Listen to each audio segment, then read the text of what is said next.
អារម្មណ៍លើជំទាវបាល់គណៈបាល់រាជធានីខេត្តរយៈនេះឃើញពួកអាក្មេងទំនើងវាងើបឡើងវិញនៅតាមបណ្ដាខេត្តចំនួនហើយរាជធានីភ្នំពេញសូមឲ្យដំលោកជំទាវចាត់ចែងរឿងនេះឲ្យបានកុំឲ្យប្រជាពលរដ្ឋធុញទ្រាន់បាត់ជំនឿលើយើងដដែលជាដដែលដាក់បានបន្តិចងើបបាទរឿងអីផ្សេងពិបាកធ្វើវាស្ងាត់អារឿងគ្រឿងញៀនរឿងអីនេះវាដូច7 តែពួកអាស្មីស្ទាវកាប់ដើរនេះដូចជាមិនលំបាកធ្វើទេតាមមុខសញ្ញាវាចាប់ឲ្យជាប់ទាំងអស់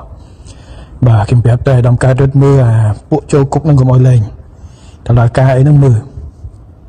បាទអញ្ចឹងរឿងសមត្ថកិច្ចរបស់យើងទៅពុករឹងសូមឲ្យបកគលភារកិច្ចឲ្យស្នងការរាជធានីខេត្តជាមួយអាវុធហត្ថនឹងចាត់ចែងពួកអស់នឹងមើលគ្មានខាតទេដាក់ពួកនេះចូលក្នុងគុកបាទវាធ្វើឲ្យបាត់ជំនឿទុកចិត្តលើប្រជា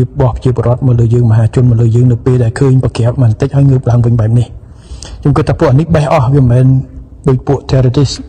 ដាច់ក្បាលមួយចេញអាក្បាលមួយទៀតទេវាក្រុមដដែលហ្នឹងដាក់ពួកវាប្រហែលអ្នកអាធំហ្នឹងបាទឥឡូវសូមអាដាមលោកជំទាវអភិបាលរាជធានីខេត្តទាំងអស់ដាក់ប័ណ្ណបញ្ជាចាត់ចែងដាក់ពួកហ្នឹងកុំឲ្យវាងើបបាទពួកខ្ញុំមើលក៏ហត់ដែរឃើញមករយៈទៅឥឡូវងើបឡើងវិញហើយអញញ៉ៃពេញហ្នឹងបាទជាពិសេសនៅរាជធានីភ្នំពេញឲ្យអាដាមស្នងការរាជធានីភ្នំពេញបានធ្វើការរំគ្រាប់អាដាមអភិបាលរាជធានីជំរុញអាការងារហ្នឹងមុខសញ្ញាស្រាវជ្រាវវាយកទៅអាពួកជេពួកអីយើងស្រាវជ្រាវរកឃើញដល់ពួកអានេះចេញមកកាប់ពេញភូមិយើងរកវាមិនឃើញមិនបាទឥឡូវមើលចាត់ចែងយ៉ាងតិចថ្ងៃនេះខ្ញុំទៅរុញឲ្យក្រសួងយុទ្ធភ័ពដើម្បីធ្វើបង្ហាញអំពីសមិទ្ធផលរបស់យើងធ្វើកាលមុនមួយរយៈហើយទុកពីទុកឲ្យស្ងាត់ជ្រាបយើងផ្សាយវាមិនសូវទលំទលាយទៅបង្ហាញមហាជនអំពីការខិតខំប្រឹងប្រែងរបស់យើងហើយបង្ហាញអំពីទោសទណ្ឌរបស់វាហើយបង្ការធ្វើម៉េចអាពួកផ្សេងទៀតកុំឲ្យវាចេញប៉ុន្តែបើអាពួកផ្សេងទៀតវានៅក៏ឃ្លឿនចាត់ចែងវាទៅកុំទុកបាទកុំចាំខ្ញុំស្រែកពីកណ្ដាលទៅកុំចាំមហាជនស្រែកតាម Facebook ដាក់ភ្លាមងើបមួយដាក់មួយពួកអស់ហ្នឹងបាទឥឡូវសូមជួយចែករំលែករុញព័ត៌មាននេះឲ្យអាយដាមលោកជំទាវអភិបាលគណៈអភិបាលខេត្តទាំងអស់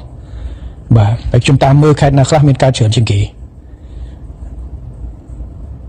ប្រក្រាបវាទៅអត់ខុសទេបាទអត់ខុសជាមួយនឹងឪពុកម្ដាយវាទេអត់ខុសមួយប្រជាជនទេអត់ខុសជាមួយច្បាប់ទេដាក់វាទៅបាទ